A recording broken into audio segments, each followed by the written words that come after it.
Hi hello welcome back to our channel. ఇవాల్టి వీడియోలో bread halwa ఎలా చేయాలో చూద్దాం. ఇది చాలా ఫంక్షన్స్కి వేస్తుంటారు కదా, చాలా టేస్ట్గా బాగుంటుంది. మనం ఒకసారి ఇంట్లోనే ట్రై చేశాను. ఇదైతే చాలా బాగా కుదిరింది కాబట్టి ఇది వీడియో పెడుతున్నాను. మీరు ఒకసారి ట్రై చేయండి, చాలా బాగుంటుంది. చాలా సింపుల్గా అయిపోయే రెసిపీ కూడా, చాలా కష్టమేమి ఉండదు. ఇప్పుడు కొన్ని బ్రెడ్ ముక్కలు తీసుకుందాం. ఇవి సైడ్లంతా కట్ చేసుకోవాలి. నేనైతే 8 బ్రెడ్ ముక్కల వరకు తీసుకున్నాను. ఇలా చిన్న చిన్న పీసెస్గా కట్ చేసుకోవాలి. ఇలా కట్ చేసుకొని ఒక ప్లేట్లో సపరేట్గా పెట్టుకుందాం. ఇప్పుడు ఫ్రై చేసుకోవడానికి కడాయి పెట్టుకోవాలి. ఫ్రైకి అయ్యేంత ఆయిల్ వేసుకొని ఆయిల్ వేడెక్కేంత వరకు వెయిట్ చేయాలి. ఇది బాగా వేడెక్కింది. ఇప్పుడు బ్రెడ్ ముక్కలన్నీ వేసుకొని ఎర్రగా వచ్చేంత వరకు ఫ్రై చేసుకోవాలి. ఇలా బాగా ఫ్రై అయిపోయాక ఇది సపరేట్ తీసి పక్కన పెట్టుకొని 1.5 కప్పు పాలు వేడి చేసుకొని పక్కన పెట్టుకుందాము.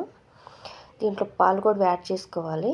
ఇప్పుడు సపరేట్గా ఒక కడాయి పెట్టుకొని 1.5 స్పూన్ నెయ్యి వేసుకొని జీడిపప్పు బాదం పప్పు ఫ్రై చేసుకోవాలి. ఇవి కొంచెం బాగా ఫ్రై అయ్యాక ఇవి తీసేసి పక్కన పెట్టుకొని దాంట్లోనే షుగర్ వేసుకోవాలి. నేను 8 బ్రెడ్లకి 2 కప్పుల వరకు షుగర్ యాడ్ చేసుకున్నాను. అలాగే 2.5 కప్పు వరకు వాటర్ వేసుకోవాలి. ఇది కొంచెం పాకం వచ్చేంత వరకు వెయిట్ చేయాలి. ఇట్లా కొంచెం లైట్గా పాకం పట్టేలాగా వచ్చాక ఈ బ్రెడ్ ముక్కలు దాంట్లోకి వేసుకుందాము. 1 నిమిషం పాటు కలుపుకొని అట్లా మూత పెట్టేసి పక్కన పెట్టేద్దాం.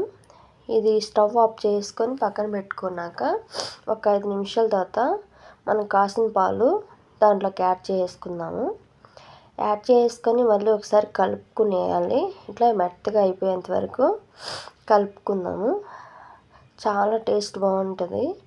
అలాగే జీడిపప్పు బాదం పప్పు వేసి కలుపుకుందాం. కొంచెం వేడి చేసుకుందాం. దాంట్లోనే వేడి చేసుకుంటే ఇవి బాగా అన్నిటికి పడుతుంది కాబట్టి చాలా టేస్ట్ కూడా బాగుంటుంది.